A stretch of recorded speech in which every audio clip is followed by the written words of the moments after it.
So we really did have a good time on, this is the end of a long tour, and when you're on the road, you always have to do whatever anyone suggests that day, because you have nothing to do, and you have no ideas, so you do whatever anyone suggests. So a couple weeks ago, we go to the track. I did that a couple of times in my life, betting on the horses. You can't possibly win. I don't even understand what we're betting on. I mean, do the horses know that it's a race? Are they aware? Well, what is going on here? After the race, with the horses walking back to the stable, I was third, I was first, I was ninth. I think they're thinking, oat bag, I get my oat bag now. Oat bag time. I got to bet on this idiot? I mean, I'm sure the horses have some idea that the jockey is in a big hurry. I mean, he's on him, he's hitting him with the thing, he's going, come on, this is obviously, he's in a hurry, the jockey's in a hurry. But the horse must get to the end and go, we were just here, what was the point of that?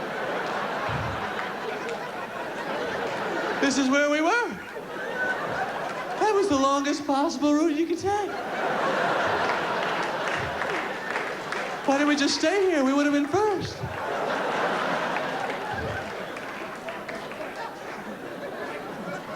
I'll tell you one thing the horses definitely do not know. They do not know if you should accidentally trip and break your leg at any point during the race, we blow your brains out. I think they're missing that little tidbit of information. I think if they knew that, you'd see some mighty careful stepping coming down that home stretch. Take it easy, take it easy. You win, I'll place, whatever. The important thing is your health.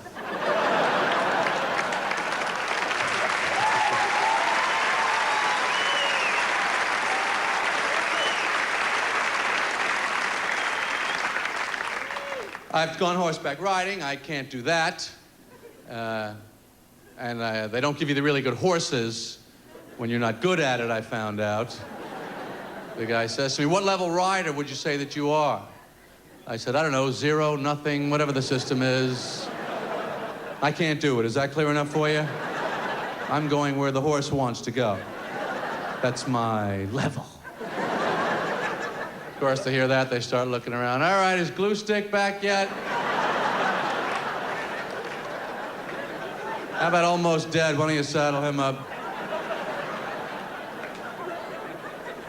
So I get on this U-shaped, lightning-quick steed. I got the only horse. You could put your feet flat on the ground while you're riding it. I'm riding a hammock here. Looking up at my friends. I don't feel like we all got the same kind of horse here. It's kind of a secure feeling. I could walk along with him if I wanted.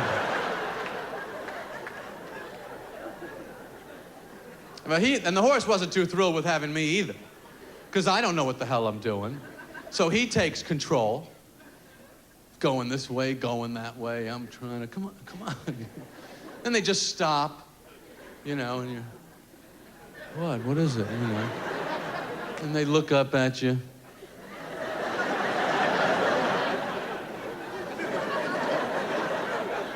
Chill out, Hopalong, I know the trail.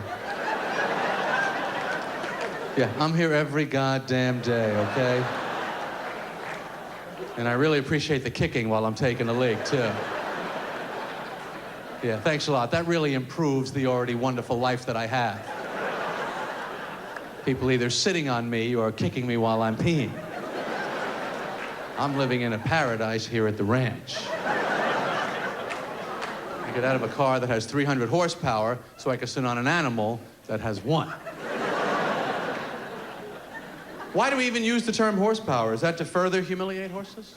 The space shuttle rockets have 20 million horsepower. Is there any point in still comparing it to the horses, or any chance of going back to using rockets with horses, trying to keep track of how many we're gonna need? Hey, horses, a rocket engine's broke down. Can you get 20 million friends together really fast? 20 million, that's a lot.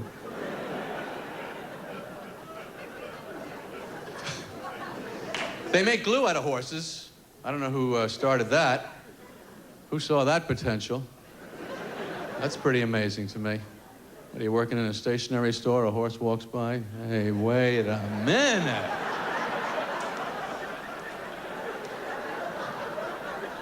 I think he could be glue. How do we pick out the really sticky ones? You leave that to me. What about that one over there? He's weaving around. He looks like he's out of his mind. He'll be crazy glue.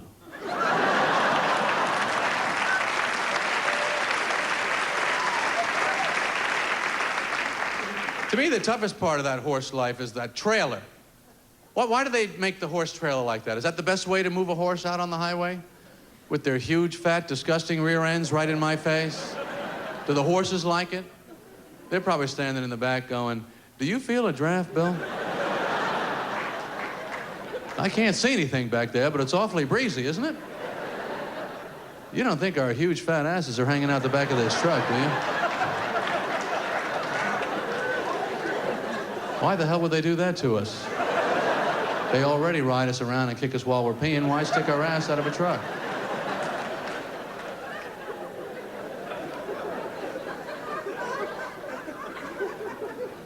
But I have fully adjusted to the road. I like hotels. I enjoy tiny soap. I pretend that it's normal soap and my muscles are huge.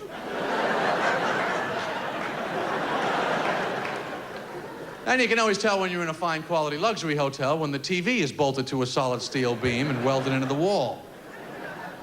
Is this a big problem in the hotel business? People coming up to the desk, "I'd like to check out."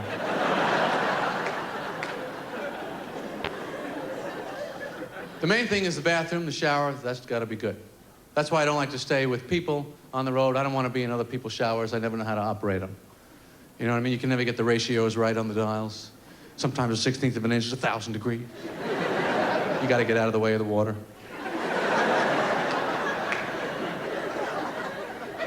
There's always that little hair stuck on the wall, too. And you want to get rid of it, but you don't want to touch it. I don't know how it got up that high in the first place. Maybe it's got a life of its own.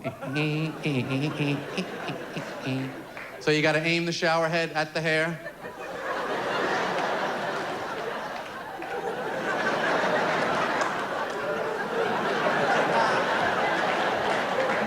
That never works. You got to get a pool of water from under the shower, run over to the hair. Get it down a foot at a time like this. The hair is hanging on.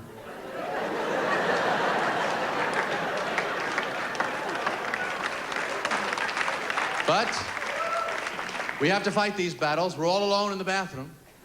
Whatever goes wrong, you have to handle it. You ever go to a big party, go in the bathroom, flush the toilet, and the water starts coming up? This is the most frightening moment in the life of a human being.